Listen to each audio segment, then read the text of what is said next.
Hello, everybody. Welcome to Snyder's Inc. Like I said earlier in the morning, I guess, last night. I don't know how you want to label it. Around midnight or so when I uploaded my last reaction video. You get one today still, because I was planning to do that one earlier. Didn't get done. Got done around midnight. I'm going to do this one right now. Nick Crowley. Boy, we reacted to a couple of times. We're going to keep reacting to him. Upload the newest video, The Internet's Darkest Corners Part 2. We just did a few days ago, Part 1. Go check it out on the channel. Let me do Part 2 here. Please all do me a favor, hit the like button, hit the subscribe button, comment what you think down below at the end of the video. Ladies and gentlemen, are you guys ready? Of course you're ready. Let's go.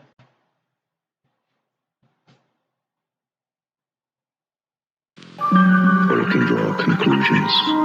It's a personal computer from Apple, and it's as easy to use as this. Yes, raid, house, and garden. But by taking the proper precautions, you can get the job done safely.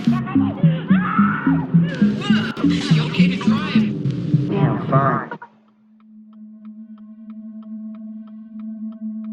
There was no way to defend herself. She knew she had been caught.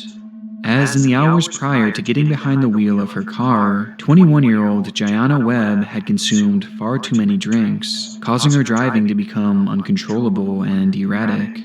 And after reaching speeds well over 100 miles per hour and driving right past a pair of state troopers, Jayana was now pulled over on the I-95 in South Philadelphia. There, she would be approached by officers Martin Mack and Brandon Siska as she sat one breathalyzer away from facing harsh legal action for her poor decision.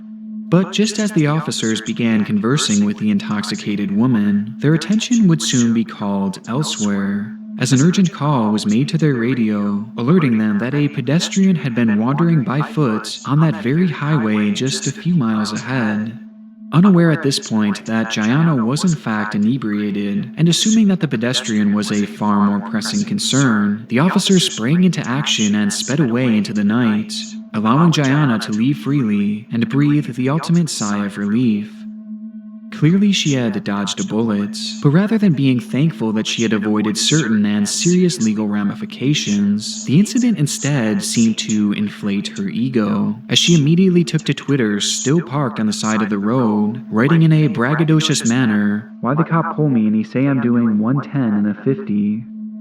As strange of a response as this may have been, to narrowly avoiding a life-changing arrest, this was surprisingly on brand for Jayana, as between incessant posting about how much she loves to drink, she would also tweet, "If you ask me, I'm the best drunk driver ever."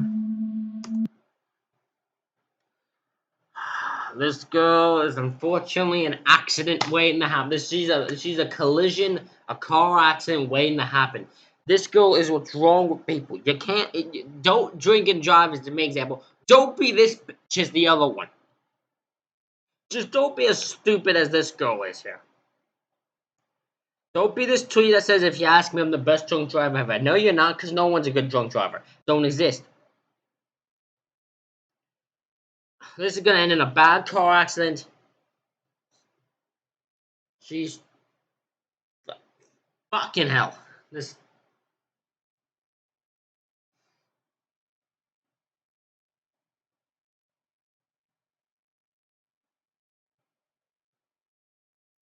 I don't like this girl because she's clearly going to cause a big problem for a lot of people.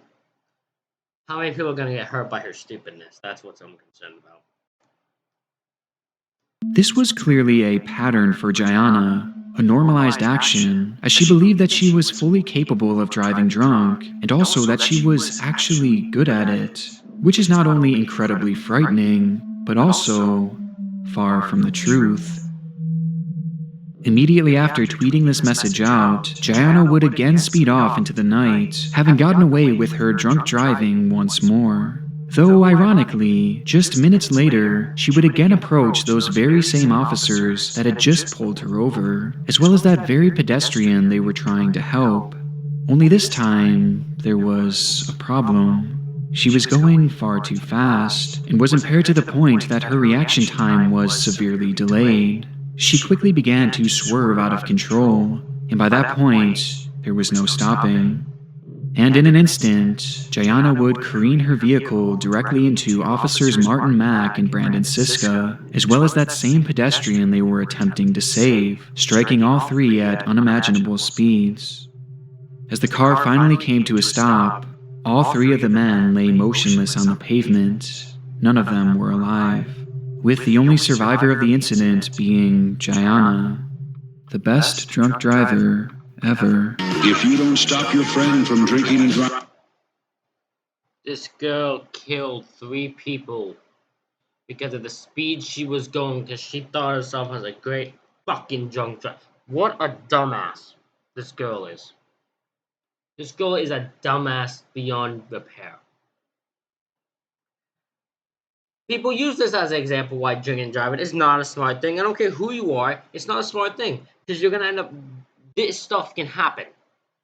Innocent people can have their lives taken just because you think you can drive. You can't fucking drive, you're fucking drunk. Stop driving. Don't fucking drive.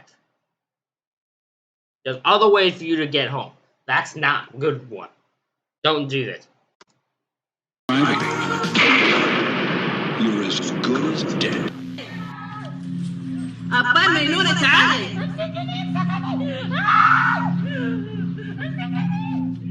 March 30th, 2017. A disturbing video begins circulating across Twitter, showing a woman hanging out of a window, clinging on for dear life with one hand. Below her was 7 stories of nothing, leading to concrete ground and metal. Certain death for anyone unfortunate enough to fall from that height.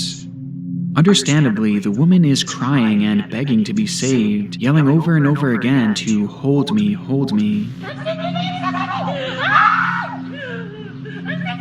But what makes this story especially disturbing is the commentary in the background heard in response to these pleas. As the woman desperately clings to the window, another woman stands inches away, holding her phone and recording the ordeal, as she calmly responds to the cries for help by saying, "Oh crazy, come back." It's a chilling line, knowing that one woman was clearly powerless and in dire need of help, while the other woman just stands behind the camera, seeming completely unfazed by the gravity of the situation, waiting for tragedy to strike. And that's exactly what would happen, as the lady soon loses her grip, causing her to plummet to the ground below.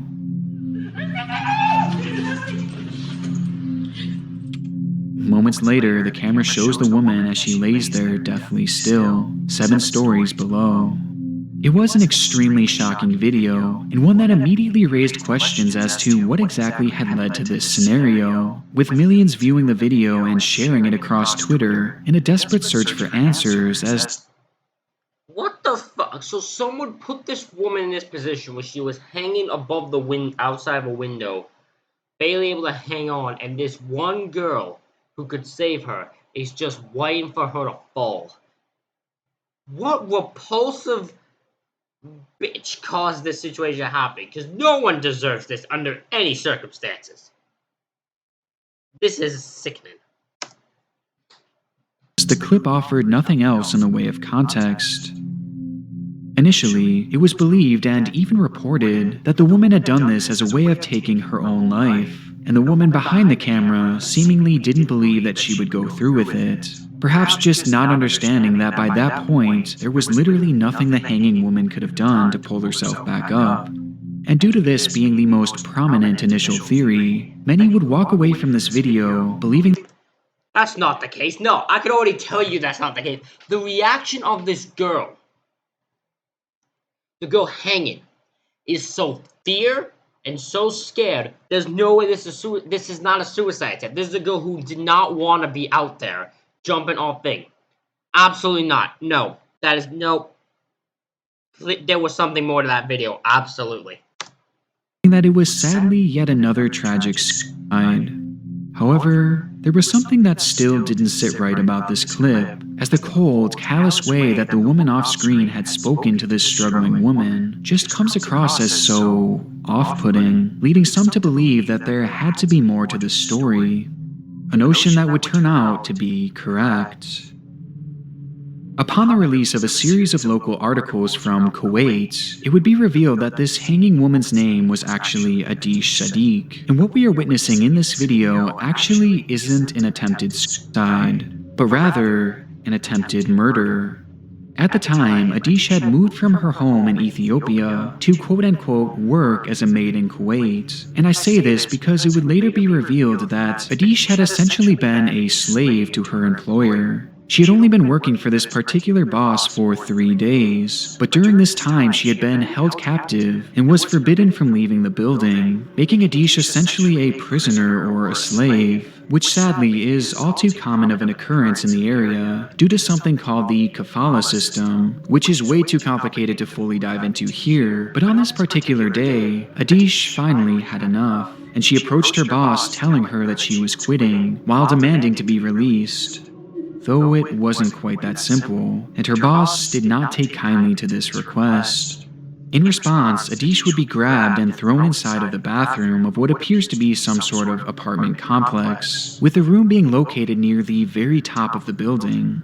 Once inside, her boss, a woman who to my knowledge has not been publicly named, would lock the door and begin shouting at Adish and proclaiming that she was going to kill her, and that no one would ever find out or even care for that matter, which was most certainly true given the unbalanced power dynamic in the area between employers and foreign workers, and knowing that the woman was in fact serious with her threats, and that if she were killed in that bathroom, no one would have known. Adish made the split-second decision to try and escape out the window, despite knowing that she would most likely not survive the fall.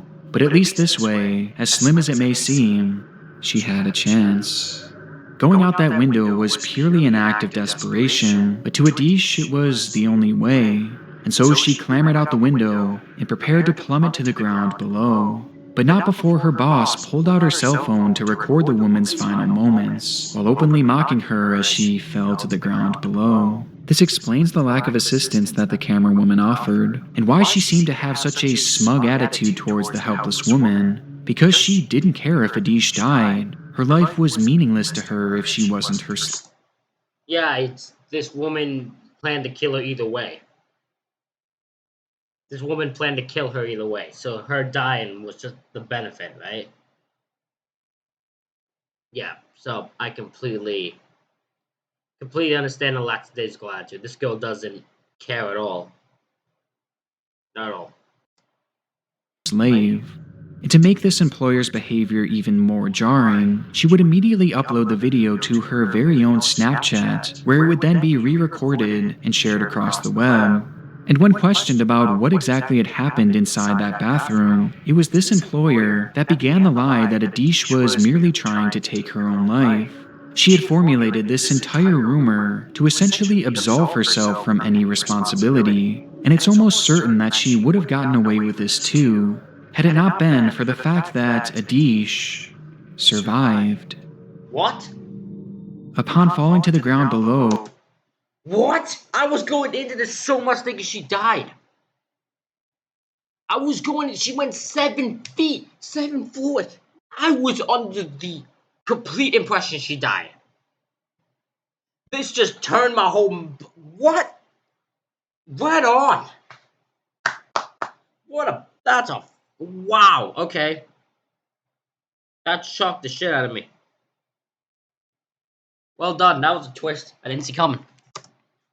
Adish's fall would be broken by a metal awning, which more than likely saved her life, as miraculously she was able to physically walk away from the scene with merely a broken arm and a few other non-life-threatening injuries. She'd even go on to give an interview inside the hospital just a few days later, where she would reveal the truth behind this shocking video, with this testimony leading to the arrest of her employer, who would ultimately receive just a few months of jail time. But still, it's crazy to me just how differently this story could have ended, and probably should have ended, as imagine if this video had never never been recorded. And imagine if Adish hadn't survived that fall. I mean, the truth would have literally never been known, which is such a scary and utterly depressing thought. Though thankfully, the story did have a happy ending, a phenomenon that is sadly all too rare when exploring the dark corners of the internet. That's very true. That's very goddamn true. I feel like the next one we're about to see is gonna be that example.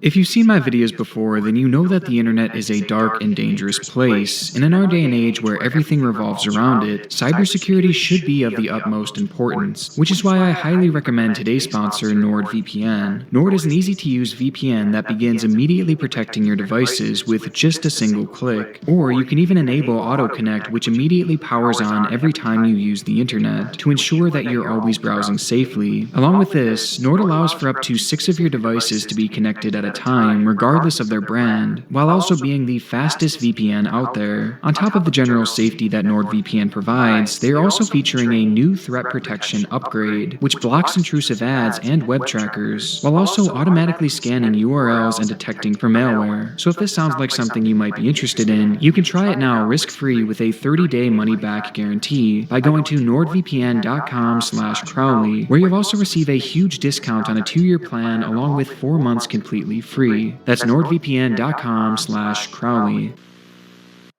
If we miss a step in the rigging process, things could go seriously wrong. The first step to preventing accidents is preparation. Let's begin by taking a close look at... In recent years, the popularity of live streaming has seemingly reached an all-time high, as it allows the audience to interact with their favorite creators in a uniquely intimate way. But with any content like this, there always lies a dark side, as unpredictable events can interrupt the live stream at any moment.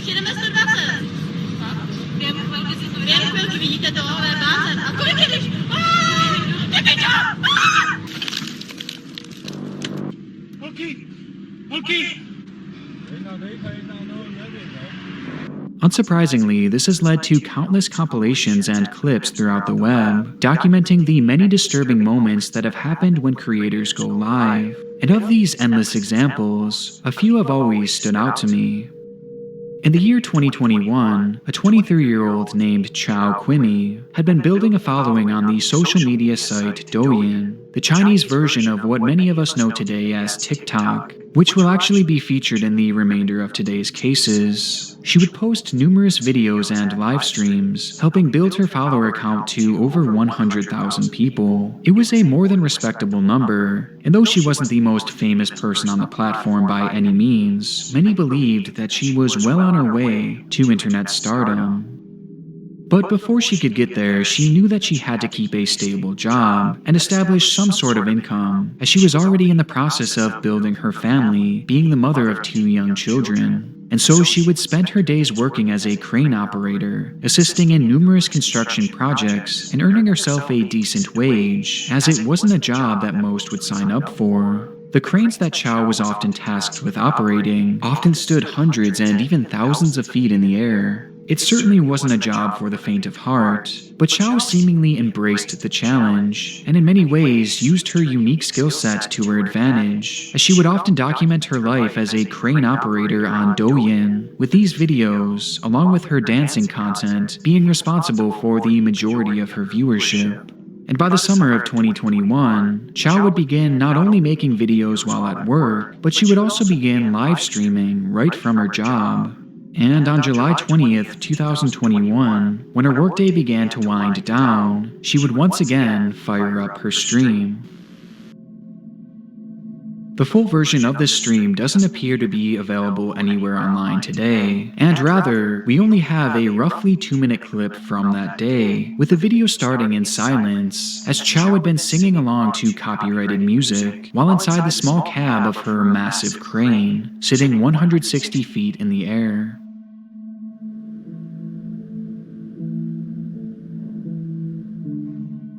She would then set her phone down with the camera still rolling, as the viewers began flocking to the stream, loving every second of it.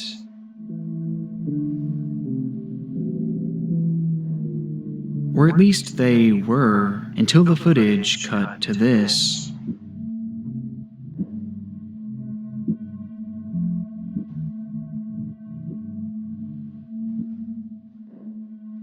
Though the exact moment has been cut from this video, likely out of respect for Chow, as she was streaming 16 Stories in the Sky, Chow finishes dancing and begins to walk down the steps of the crane until she slips, causing her to free fall all the way to the ground with her phone supposedly still in hand.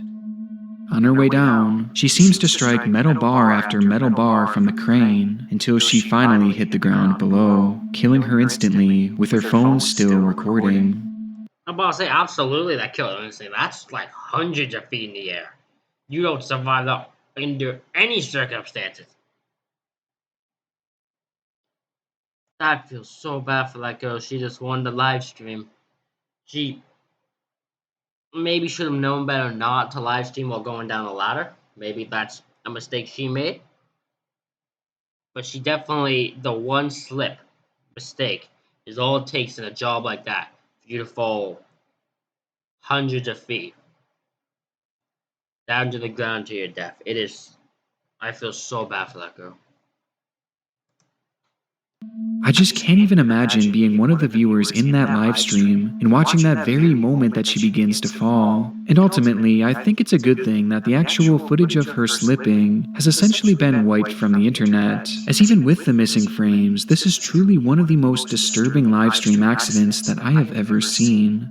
An accident that showcased the brutal end of a rising star taken too soon. And throughout the history of the Douyin platform, she's far from the only one. See? It's not so hard after all. Once you get the hang of it, it can be easy to rig a load safely. Raid hunts bugs down like raiders, attacks roaches and ants as they crawl, and kills them dead. Lu Chao Maomozi was also a young creator on the Douyin site, focusing most of her content on the latest fashion trends, with her videos helping her to amass a following of over 600,000 people, making her a full-on celebrity on the platform. It's a type of virality that so many people in our world desire. But this also comes with a downside. With so many eyes on you, the criticism and hatred lobbied your way on a daily basis is often overwhelming, and for many it can be too much to bear. And for Lu, this fame ultimately came at the cost of her own mental sanity. Even before her rise to prominence, Lu had long since struggled with severe depression. Yeah, I know the feeling of dealing with depression. I'm not even that popular.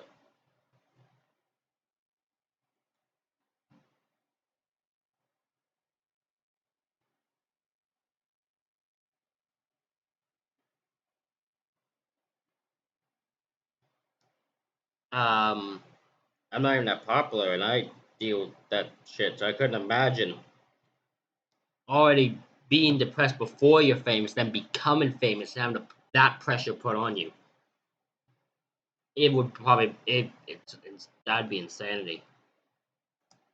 And now, given the rise of what her family described as constant online harassment, this depression would only worsen by the day.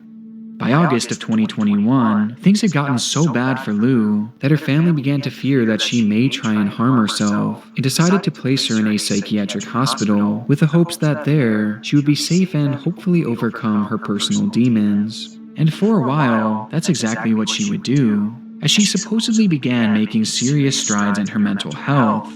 Though once released, her progress would again diminish, as she would fall back into creating content, with the online harassment only growing worse and worse the more her account grew. Which leads us to October 14th, 2021. On top of dealing with the stress associated with online fame, Lu would also have to deal with a breakup between her and her longtime boyfriend, something that would cause her already collapsing mental health to completely plummet.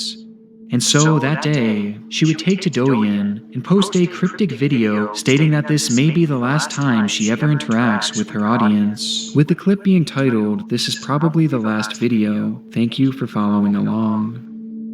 大家好，我是小猫。那也许可能是我最后一条给大家发送视频了。想知道原因的话，那就来小号看我直播吧。谢谢你们陪我这么久。谢谢。 It is an incredibly worrisome video, as given her complex history with depression, viewers grew worried that she was alluding to taking her own life, with some questioning what she had in store for this supposed live stream, or if it would even happen at all. But sure enough, as promised, that same night Lou would go live and reveal her plan. As the stream starts, Lou is sitting in front of a camera, echoing the sentiment of her previous video, and expressing how truly sad she was, before she shifted the conversation to ending her life. As viewers began clicking on her stream, Lou explains how she had purchased liquid pesticide from the store, which was said to be highly toxic, as a single sip was capable of causing death. And kills them dead. And not only did she buy this, but she also explained how she planned to drink it right there on stream, before asking her viewers what they thought. By this point, her stream had already amassed over 1,200 viewers, many of whom being supposed fans of the young woman, who clearly was in desperate need of help. But rather than helping talk her out of this, the live chat instead began to turn on her. Looking at still images pulled from the stream, the majority of her comments read things like, "Drink, drink, drink," or "Drink if you want to." And even more nefariously, other users would write, "Drink up, fatty," and "Prove that you have depression in front of this many people. Drink the pesticide." Why is this a constant thing in streams where people want to commit suicide? Why is this a constant thing we've seen? Where multiple times I've seen this, where people who do have this stream, the people who are fans, quotations, encourage it.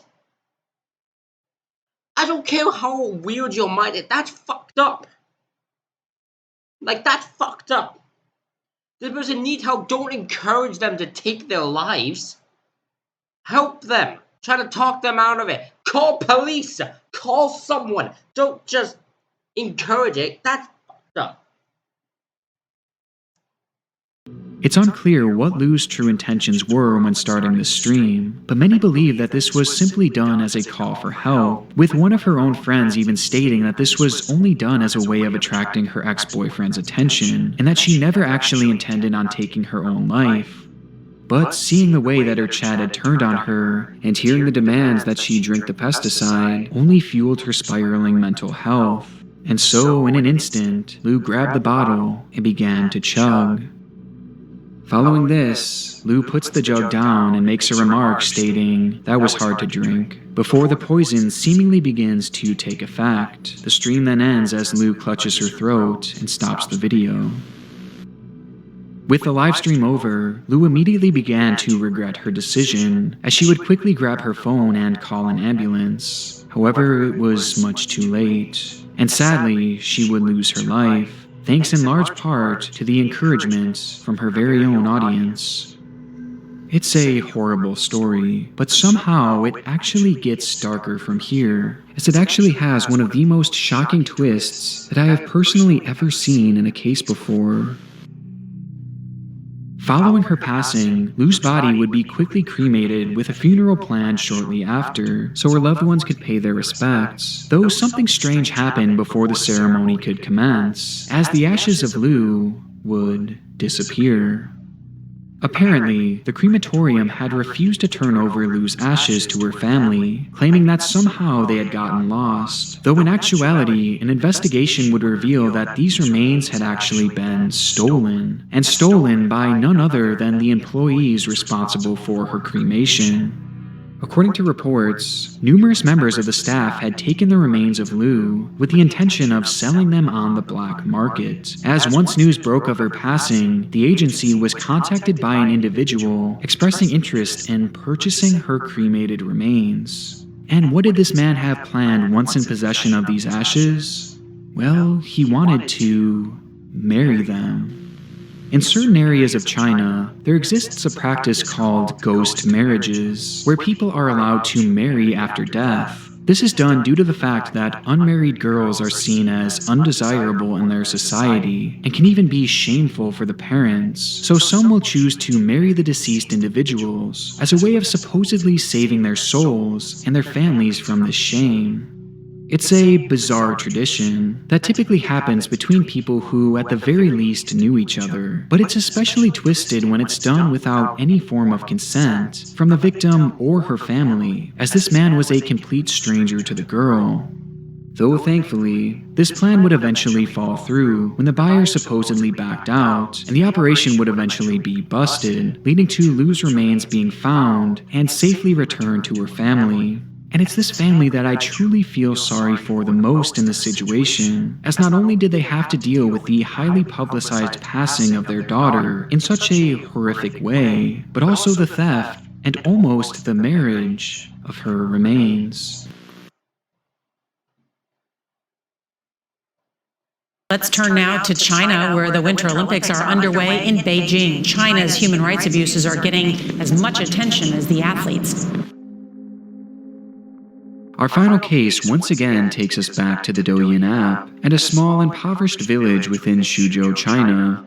There, a man named Dong Mumin had been living with his family of 8 children, 7 boys and 1 girl, a dynamic that was extremely unusual to say the least, as China had only just recently gotten rid of its one-child policy, yet somehow Dong had found a workaround and managed to grow this family all of his own. Even more surprising was the fact that Dong actually lived in destitute poverty, hardly earning enough to take care of himself, let alone... Sorry, I kind of got distracted by something. I've been listening. I want to talk about the last thing for a second. For the fact that a dude can marry a girl's ashes is messed up, and the fact that someone could steal their ashes and then marry her ashes, that's messed up. Like, that's fucked up in a whole new level. That's just fuck the hell up. The fact that that's a thing is just insane. Like, absolutely insane, completely ridiculous. Just my opinion. That's completely ridiculous. Now we'll get into the story. This big family, yet somehow he found a way for himself and his children to survive, and not just survive, but seemingly thrive, as Dong always seemed to have a smile on his face, and his family remained positive and full of joy despite their circumstances. To the locals, his story was incredibly touching, and soon enough, this story would begin to spread to the rest of the world, as Dong began to document his life on Douyin, where he ran the aptly named Father of 8 page, which most would view as extremely inspirational given his positive outlook and the love he had for his family. Soon enough, his videos began being viewed by thousands of people, growing his account to 600,000 followers in the span of just a few uploads. And before long, Dong had become a full-on small-town celebrity, with other influencers traveling to the region to interview him, as well as I'm scared what's the twist that's gonna happen to this man. What is he gonna do? What's gonna happen? Oh, what's gonna happen to him? What's the because they wouldn't be on this video unless something happened. What's gonna happen? To help him set up ways for his audience to donate to his family. This exposure and outside help led to a brand new stream of income, as well as a seemingly endless supply of donations for his children, who would receive such a staggering amount of gifted clothes that it quite literally filled up an entire section of his already small home. The whole ordeal was undeniably touching, and among the many influencers to help make these donations happen was an account called Suzhou Brother Yixu, a man who had visited Dong and his family on multiple occasions, and on one particular day in late January of 2021, he would once again show up unannounced to the home of Dong for another routine visit. And it was on this visit that everything changed. Upon being led into Dong's home, the man behind the Suzhou Brother Yixu account, who I'll now be referring to simply as Suzhou, as I was unable to find his actual name, would begin interviewing one of Dong's many sons, who mentioned something unusual. Holding what appeared to be food in his hand, the child mentions how he and his brothers were often tasked with feeding their mother, who lived out back. This was a bizarre statement from the child, as after all of Shujo's visits, he had never once seen a mother figure, and up until this point, most had just assumed that she was out of the picture. And so, confused, Shujo asked the boy to take them to their mother, to which he was promptly led to a small hut behind the house, with his camera drawn. 你妈妈就是你妈妈，你没事你是大男子汉，你就是家里的男子汉，你好，冷不？不冷，我给你拿个衣服穿上吧。我给你拿个衣服穿上吧。我给你拿个衣服去，好不好？我给你拿件衣服，我看你咱有爱心是捐点衣服，我给你拿一件。Inside the dilapidated hut, there's just a girl they kept the person in this hut? What the fuck? What's wrong with this dude? What the fuck? That's fucked up. Don't you keep... What the fuck? Oh my god, I didn't know what he thought. I thought I was waiting for the twist. Thank god it wasn't what I thought it was. I'm not gonna say what I thought it was. You can probably guess. But thank god it wasn't what I thought it was. But like, that's still messed up to keep your wife, or I would assume that's who it is, his wife, just in a hut outside. That's fucked up. Don't do that. That's messed up. But Shujo would find a disheveled woman with a chain around her neck, attached to the wall and sealed by a padlock. The woman herself looked scared, frail, and was noticeably freezing, as that winter day when the video was filmed had been particularly cold. The woman was not only without a jacket, but without shoes, barefoot and shivering in the corner of the room. The majority of her words were barely discernible, as she seemed completely disconnected from the world around her, with the only understandable statement she could manage to make being how she was kept there like a prostitute.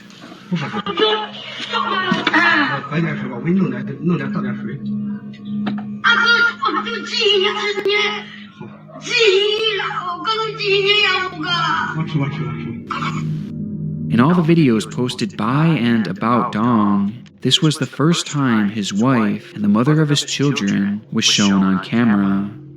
Immediately, the clip would spread across China, prompting concern for the chained woman, as given the optics alone, many fear that she may be a victim of human trafficking, and that Dong, this supposedly wholesome figure on the Douyin app, may have actually been using her for the sole purpose of bearing children. In response to the allegations, Dong came forward and admitted that the woman, whose surname was Yang, was in fact his wife, but that she suffered from debilitating mental health issues, and due to this he claimed that Yang would often lose control and attempt to hurt those around her, including her children, and so for their safety, she was kept chained up in a hut outside of the house. And this was a sentiment echoed by officials in the area, as a statement would quickly be made by law enforcement stating, "Her family has been given further assistance to ensure they have a warm Lunar New Year."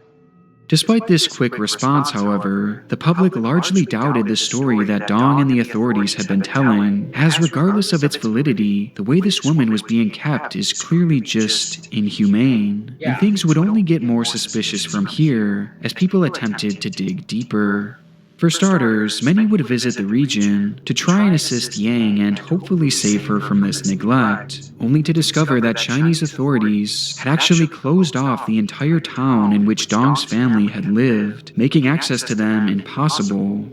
Along with this, journalists who had written about the incident were also supposedly arrested, along with the actual owner of the Shujo Brother Iksu account, and 2 other influencers who had attempted to help Yang. It seemed clear that China was attempting to fully censor this whole ordeal, and for good reason too, as this video was released just days before the start of the already controversial Winter Olympic Games, which just so happened to be taking place in China.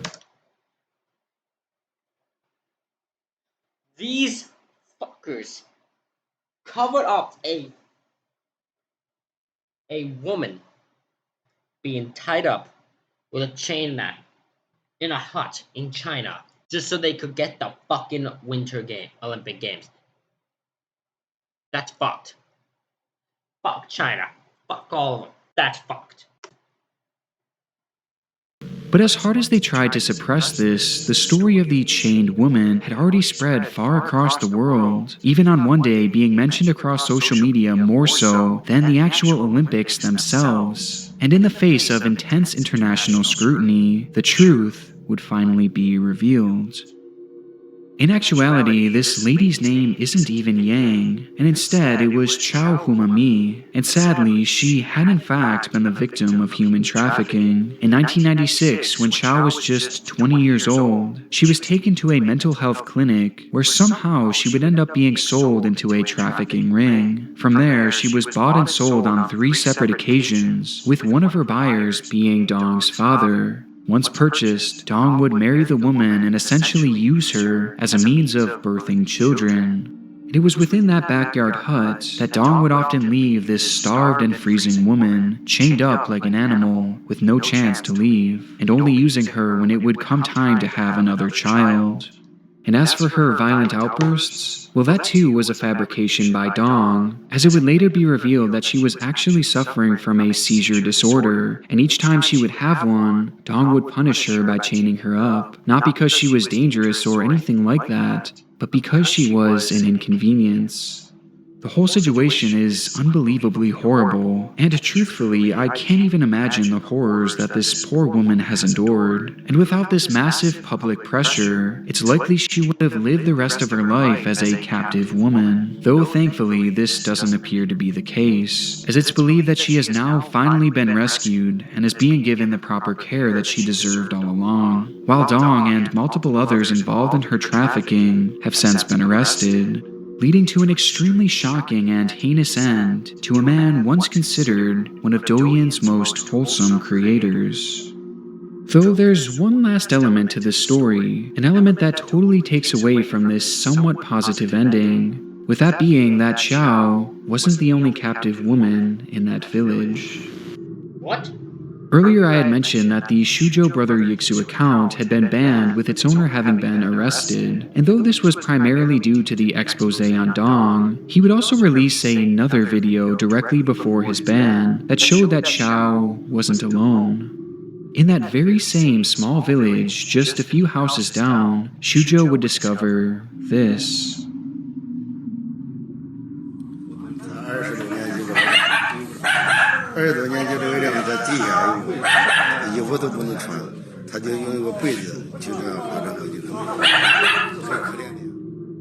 Unlike the chained woman's story, this video would garner just a fraction of the attention, but is equally as alarming, as this woman, whose surname is Zong, had too been purchased many years ago by her now husband, and it seems that she is somehow treated even worse than Chow, as she had supposedly been beaten consistently throughout the early years of their relationship, leaving her too with severe mental issues, potentially caused by head trauma. And to make things even worse, she has lived like this on the floor of that hut on her knees, unable to walk or stand, for 20 years, just left there to essentially waste away, unable to even move enough to make it to the bed that sits so tantalizingly close. There's just something so incredibly disturbing about this video in particular, and unfortunately I couldn't find any more information on it, with the only real detail being that the case was quote-unquote under investigation. But sadly I have no idea what ended up happening to Zong since then. But I do hope that they are giving her the proper care and putting measures in place to protect any others like her and Chow, as given that these two cases happened so close to each other in one small village, I have a bad feeling that they aren't the only ones. I agree. The fact that that's allowed and that's able to happen, the fact that nobody is willing to do anything about it is just completely messed up. It's not right. It's sickening, really. The fact that someone's able to do that to someone and hold them hostage and beat them and all they're doing, and everyone will just be fucking authorities will just cover it up. It's just so fucked up.